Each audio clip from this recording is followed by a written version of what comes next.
avec l'avancée de la technologie et l'accroissement de la connaissance, certains trouvent inutile de croire en un Dieu, de croire en Dieu. Pourquoi croire en Jésus-Christ au XXIe siècle? La foi, et notamment la foi chrétienne, n'est-elle pas arriérée? N'est-ce pas un concept moyenâgeux? Est-ce encore pertinent de croire en lui au XXIe siècle? Telle est la problématique que nous voudrions traiter dans cette nouvelle série que nous avons intitulée « Pourquoi croire en Jésus ?» Pour commencer, j'aimerais vous proposer un texte qui se trouve dans 1 Corinthiens au chapitre 1, versets 18 à 24. Pour gagner du temps, je ne lirai peut-être pas tout le texte. Je lirai le verset 18 et je lirai le verset 23.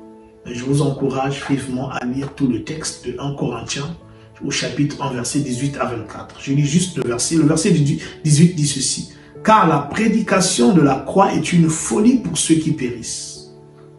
Mais pour nous qui sommes sauvés, elle est une puissance de Dieu. » Au verset 23, il est écrit « Nous prêchons Christ crucifié, scandale pour les Juifs et folie pour les païens. » Verset 24, « Mais puissance de Dieu et sagesse de Dieu pour ceux qui sont appelés tant juifs que grecs. » Ce texte, quand je le lis, me donne à m'émerveiller sur la justesse et l'authenticité d'une prédiction qui, 21 siècles plus tôt, fait le portrait de ma génération.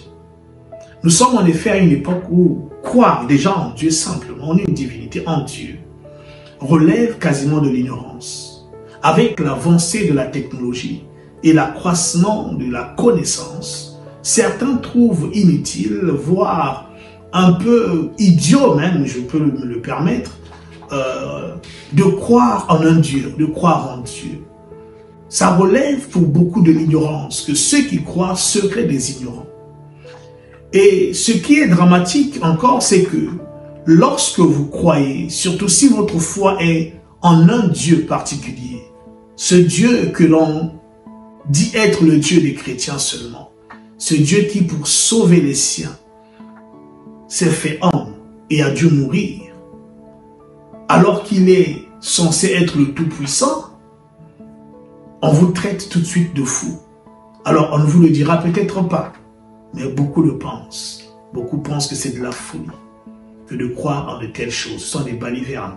Et ce texte, 21 siècles plus tôt, nous l'annonce déjà. La Bible dit vrai quand elle dit qu'il n'y a rien de nouveau sous le soleil. Ce qui a été, c'est ce qui sera.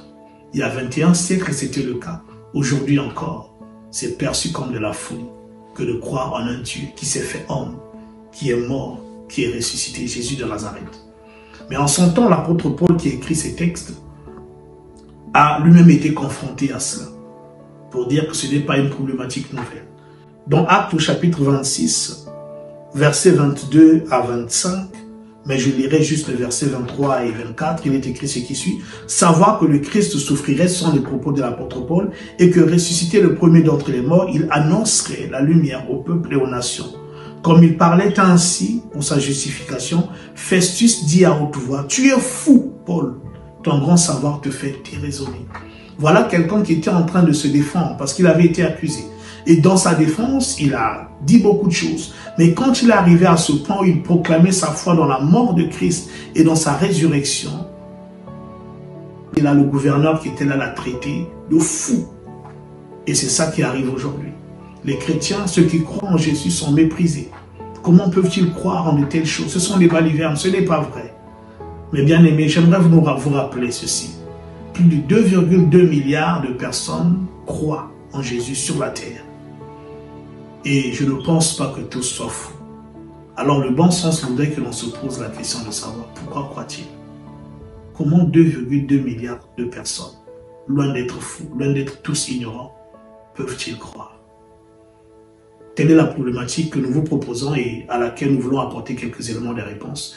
Et nous vous invitons donc à suivre cela jusqu'au bout et à partager au plus grand nombre parce que plusieurs aimeraient avoir des réponses sur cette question. Et ce Dieu-là voudrait aussi rencontrer plusieurs et leur accorder ce qui fait que autant de personnes croient en lui. C'était le pasteur Pavé et je vous donne rendez-vous à notre prochaine capsule.